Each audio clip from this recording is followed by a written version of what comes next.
When life places us before the diagnosis of a terminal illness for someone we love, the world seems to stop. It's as if we suddenly find ourselves in a room where all the certainties we had about the future vanish, leaving us holding only the weight of a reality we don't know how to embrace. In these moments, our mind wrestles between denial and despair, between hope and fear. You may feel you need to be strong, find the perfect words, or do something to fix what cannot be fixed. But the deeper truth is that your simple presence is already medicine. The Zen tradition teaches us that suffering doesn't come so much from what's happening, but from our resistance to it. When we receive life-altering news, our mind becomes a storm of what-ifs and whys. We get lost in mazes of guilt, reproaching fate, or desperately searching for explanations that never come. But there's another path, one that doesn't deny the reality of pain, but invites us to find peace within it. This path begins with a seemingly simple, yet profoundly transformative act, breathing consciously. It's not about breathing to make the pain disappear, but breathing to create space within ourselves where pain can exist without drowning us. Imagine your heart as a vast ocean. When difficult news arrives, it's natural for huge waves to rise on the surface. But if you can dive a little deeper, you'll discover that even in the fiercest storms, there's a stillness at the ocean's depths. This stillness isn't indifference. It's a peace that can coexist with pain. When you're with your loved one, you don't need to fill silences with words. Often, we feel we must say something profound, something healing, something that changes the situation. But the truth is that your love speaks more through your presence than your words. When you're truly present, not thinking about what to say next or how to fix what's happening, your loved one can feel that presence like an invisible embrace that says, "You're not alone in this." Conscious presence is like lighting a candle in a dark room. It doesn't banish the darkness entirely, but it creates a space of warmth and light where both of you can take refuge. When we practice being present, we set aside our own mental storms long enough to be an anchor of peace for the person we love. It's important to understand that accompanying someone in this process doesn't mean you have to be perfect or hide your own vulnerability. In fact, when you let your loved ones see your humanity, your fear, your sadness, you're offering an invaluable gift, the chance for them to not feel like a burden, the opportunity to still be useful by comforting you too. There will be moments when you feel lost, moments when you don't know if you're doing the right thing. This is completely natural.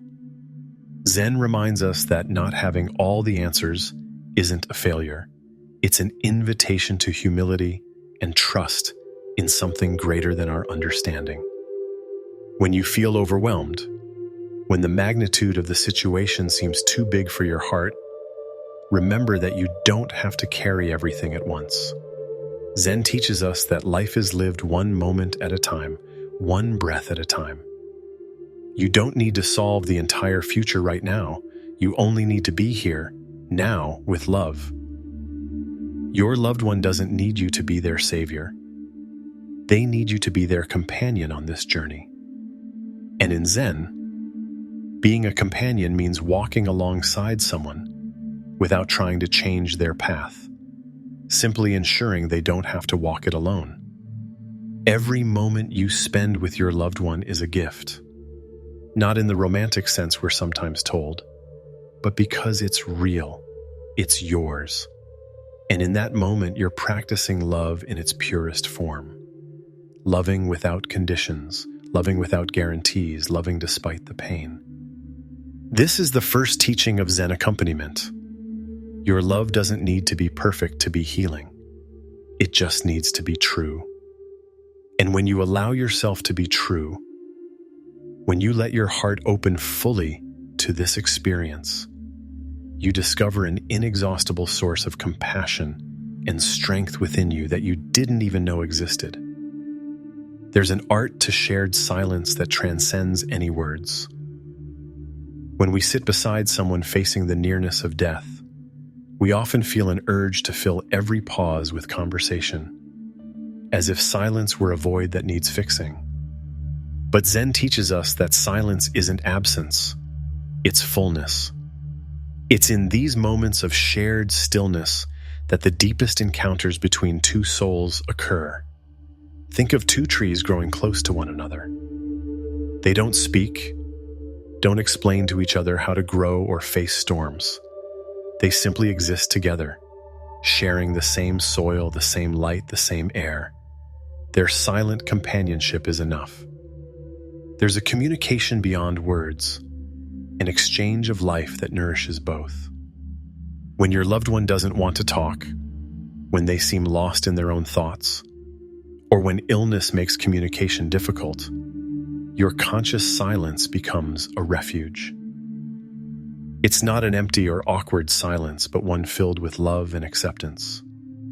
It's the silence of someone saying without words, "I'm here with you, just as you are, just as you feel in this moment." Sometimes, in the midst of this silence, unexpected moments of connection arise. Perhaps a glance that says more than 1,000 conversations, a small smile that shines like a sunrise after a long night, or simply the feeling of breathing in sync. These moments can't be forced or planned. They emerge naturally when we create the sacred space of shared silence. The Zen tradition speaks of the concept of non-doing. This doesn't mean laziness or indifference, but an action born of stillness, a response arising from the wisdom of the heart rather than the anxiety of the mind. When we practice non-doing with our loved one, we become like a mountain, solid, reliable, present, without needing to prove anything. It's natural to feel pressure to do something useful in these moments. Our culture has taught us that value lies in actions, solutions, tangible results. But when you accompany someone in their transition, you discover that the deepest usefulness lies in being, not doing. Your serenity is more valuable than your activity. Your inner peace is more healing than your search for remedies. There will be days when your loved one is irritable, when physical or emotional pain makes them push you away or say hurtful things. In these moments, Zen invites us to practice what we might call love without attachment to outcome. This means loving without expecting gratitude, accompanying without expecting recognition, giving without expecting reciprocation. Imagine you're like the sun. The sun doesn't take offense when clouds cover its light, doesn't get discouraged when night falls, doesn't expect thanks for its warmth. It simply shines constantly, unconditionally.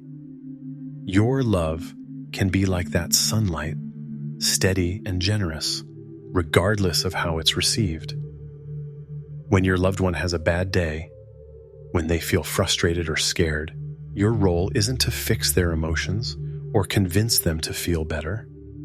Your role is to be a safe space where all their emotions can exist without judgment. It's like being a vast sky where all clouds can pass, without the sky being affected by their color or shape. This requires great inner strength, but not the strength of hardness or rigidity. It's the strength of flexibility, like bamboo bending in the wind, but not breaking. It's the strength that comes from knowing your worth doesn't depend on your ability to make others feel better, but on your capacity to stay present and loving even when things get tough. There's a Zen practice of observing thoughts as if they were clouds passing through the sky of the mind. When thoughts of guilt, fear, or hopelessness arise, instead of fighting them or being swept away, you simply watch them pass. This same practice can apply to your loved one's emotions. When they express pain, fear, or frustration, you can listen without trying to change what they feel, simply allowing their emotions to exist in the safe space of your presence. Conscious silence also includes moments when your loved one wants to talk about death, their fears, or what they're feeling. Often, those around someone with a terminal illness avoid these topics, believing it's better to maintain hope or avoid negative things. But Zen teaches us that avoiding pain only amplifies suffering. When your loved one wants to share their deepest thoughts about what they're experiencing, your silence becomes a sacred vessel where they can place their fears, reflections, and final words of love. You don't need to have answers. You don't need to offer solutions. You just need to listen with your whole being, letting their words be received with the same love with which they're shared. On the path of accompaniment, one of the hardest but most liberating lessons inevitably arises: learning to let go. This doesn't mean giving up or stopping care, but understanding that some aspects of this experience are beyond our control, and trying to control them only adds suffering to the pain already present. Zen speaks of the impermanent nature of all things. Flowers bloom and wither, seasons change, waves reach the shore and recede. This isn't a cosmic tragedy, but the natural rhythm of existence.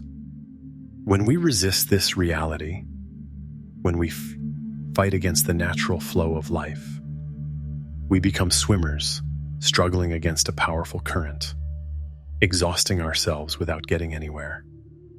Letting go doesn't mean abandoning hope or ceasing to do everything possible for your loved one's well-being. It means releasing the need to control the final outcome. It's like tending a garden. You plant the seeds, water them, give them love and attention, but you can't force the flowers to grow faster or live longer than is natural for them. Perhaps one of the most painful forms of attachment is guilt. That inner voice whispering, "If I'd done something differently, if I'd insisted they see a doctor sooner, if I'd been a better child, spouse, friend." This guilt is like carrying heavy stones on an already difficult path. Zen teaches us that guilt is a disguised form of arrogance. When we blame ourselves, we assume we had the power to control something that was actually beyond our reach. It's like a raindrop feeling responsible for the entire storm. Liberation comes when we acknowledge we did the best we could with the awareness and resources we had at the time. There's a subtle but profound difference between responsibility and guilt. Responsibility allows us to act with love and care in the present. Guilt keeps us trapped in a past we can't change. When you let go of guilt, you're not being irresponsible, you're freeing your energy to be fully present for your loved one now. Fear of the future is another form of attachment that can rob you of the present moment's peace. The mind projects forward, imagining painful scenarios, calculating time, anticipating losses.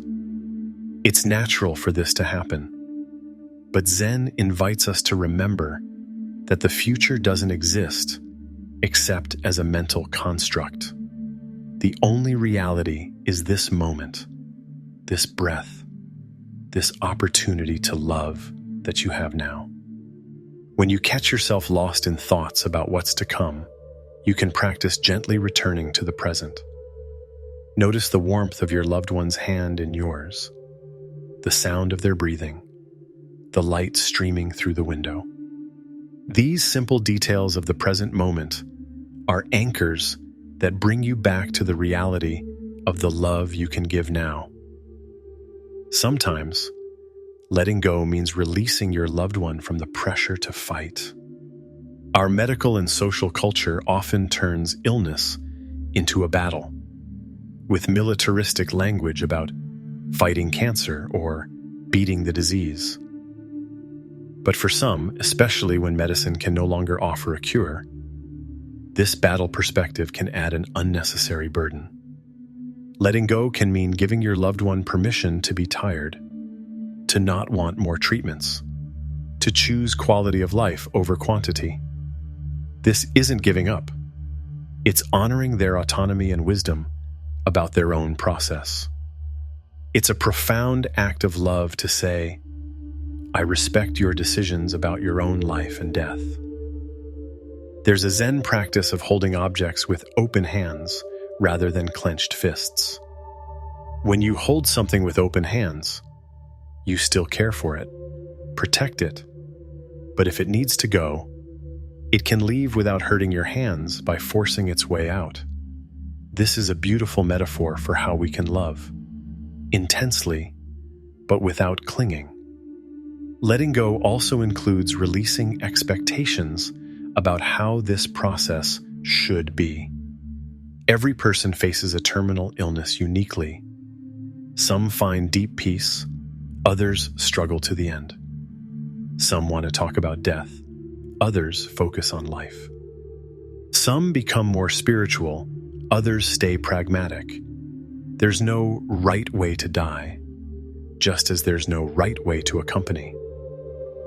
When you let go of expectations, you can meet your loved one exactly where they are, not where you think they should be. You can accompany their real process, not the ideal one you imagined.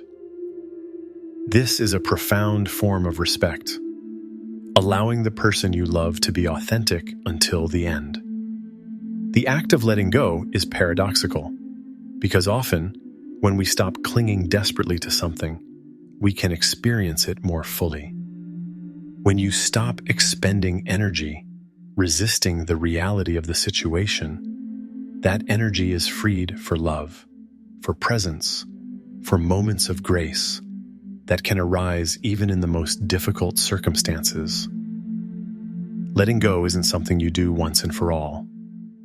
It's a daily, moment-by-moment practice. Each time you feel your hands clenching around fear or guilt, you can breathe consciously and remind yourself, my hands can be open, my heart can be open, I can love without clinging. In the most intense moments of accompaniment, when the pain feels unbearable and loss feels imminent, a sacred experience can arise, one that Zen recognizes, the direct encounter with the truth of our shared vulnerability. It's here that we discover that suffering, though painful, can also be a portal to deeper compassion and wisdom that transcends ordinary understanding. When we're beside someone nearing the end of their life, we inevitably confront our own mortality. It's as if your loved one's illness is a mirror showing us a truth we prefer to keep in the shadows. We're all fragile, we're all temporary. We all share this fundamental human condition. This revelation can be terrifying, but it can also be profoundly liberating. Zen teaches us that when we stop running from our vulnerability and embrace it with compassion, something beautiful happens. We stop pretending to be invulnerable and become authentically human. This authenticity is a gift both to ourselves and to the person we're accompanying, as it shows them they're not alone in their fragility. There are moments in this process when you may feel something opening in your chest, as if your heart is expanding beyond its usual limits. These are moments of what we might call an open, broken heart. Your heart breaks from the pain of seeing your loved one suffer, but at the same time, it opens to a capacity for love you didn't know you had. It's a beautiful paradox. In your greatest vulnerability, you discover your greatest strength. This open, broken heart allows you to be present in a way that wasn't possible before. When you stop protecting yourself from pain, you can truly accompany the pain of others. It's as if, by shedding your emotional armor, you can finally offer a real embrace, skin to skin, heart to heart, yin. In the Zen tradition, there's an understanding that awakening often comes through suffering. Not because suffering is good in itself, but because it's in our greatest difficulties that our usual defenses crumble, allowing us to see life as it truly is. When you accompany someone in their dying process, you can awaken to realities about love, impermanence, and interconnection that usually remain hidden. You may start to notice how every moment with your loved one becomes precious in a way you didn't experience before. A simple conversation about the weather can feel full of meaning.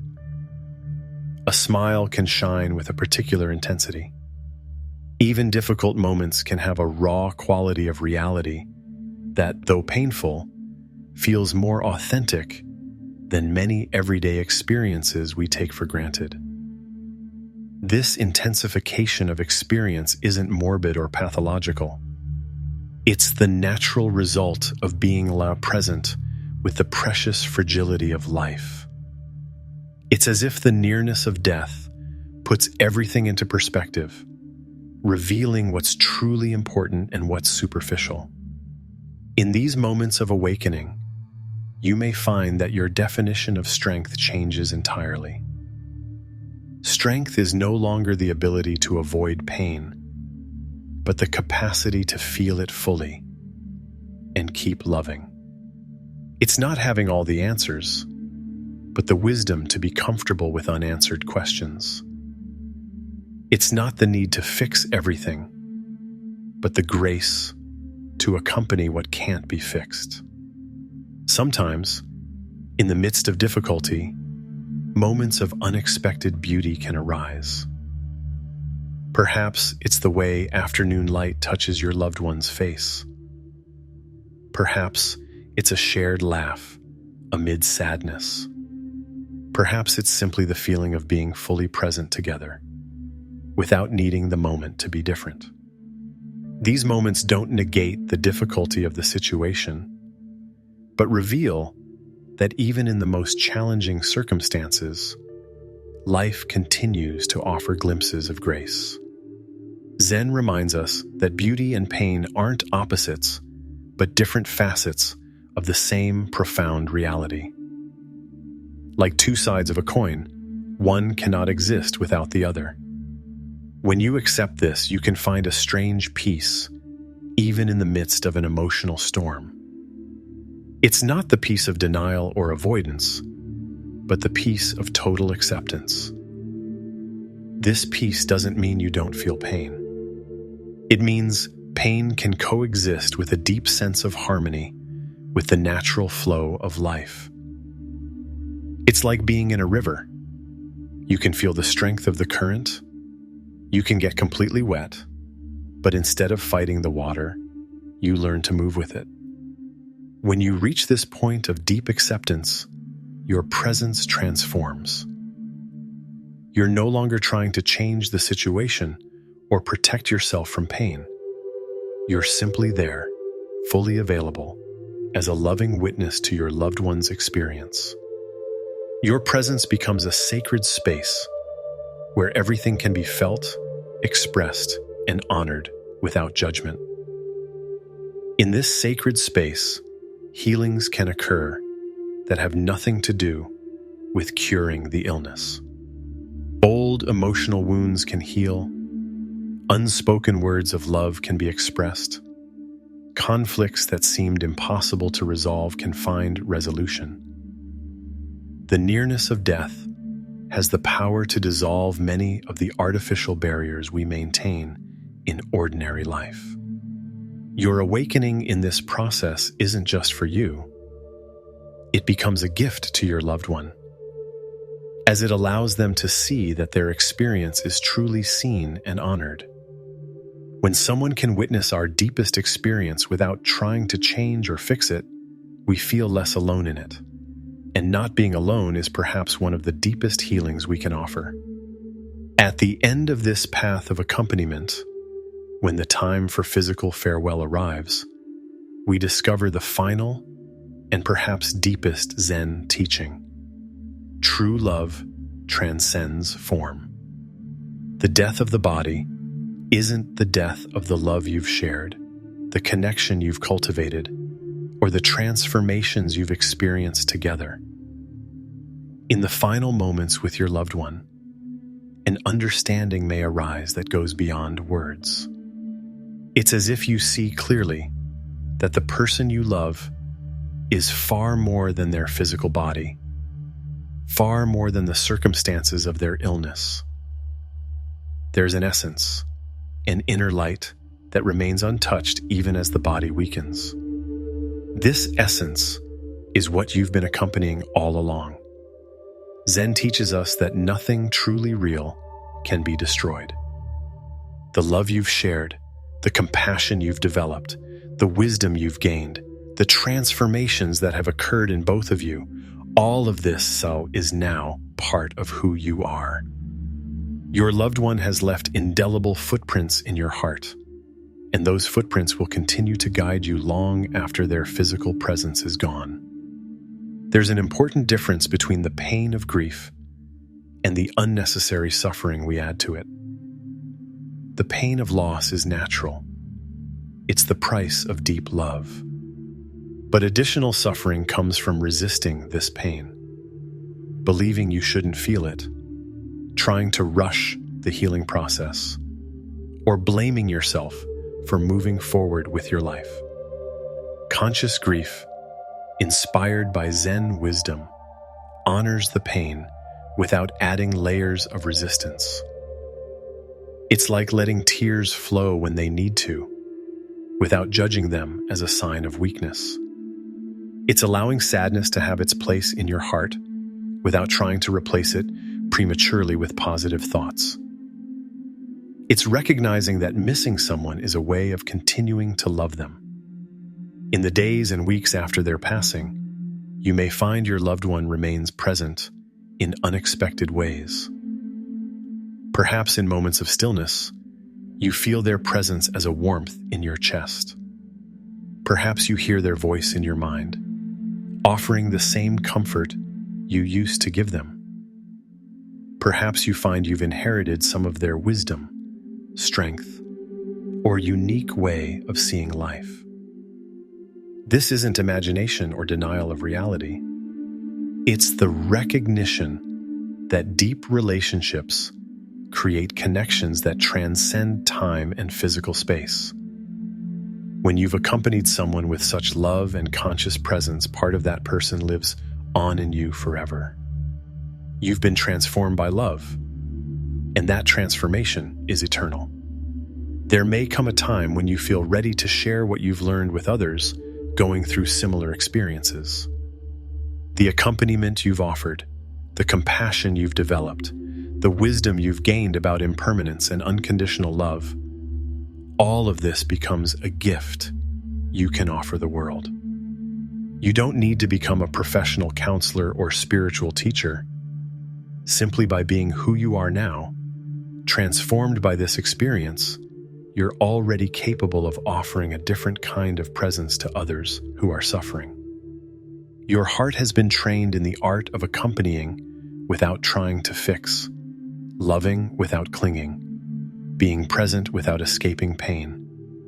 Zen reminds us that every consciously lived moment of suffering, every instance where we choose love over fear, every moment we remain present with difficulty, contributes to the collective healing of humanity.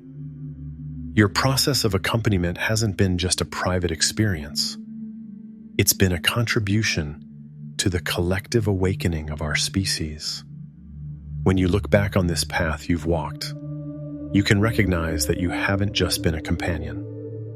You've also been a student in the deepest university there is. the school of unconditional love in the face of impermanence. You've learned lessons that can't be taught in books, developed heart muscles you didn't know you had, discovered reserves of strength and compassion that lay dormant until circumstances awakened them. This is perhaps the final Zen teaching about accompaniment. By giving fully of ourselves in service of love, we discover ourselves in entirely new ways. By accompanying another in their most important transition, we too transition into a fuller, more compassionate, more awakened version of ourselves. The love you've offered continues to expand in concentric circles, touching not only your loved one, but everyone you meet afterward. You carry with you a quality of presence forged in the fire of loss and tempered in the waters of compassion. This presence is your living legacy of the sacred time you shared with someone who is no longer physically here, but remains forever in the expanded heart their love helped create. If this content has resonated with you, and you feel it can support others navigating similar moments, please subscribe to the Pure Zen Life channel to continue exploring these transformative teachings together. Share your thoughts or experiences in the comments. Your story could be a beacon of hope for someone else. Let's build a community of love and compassion, guiding each other through life's most challenging moments. Namaste.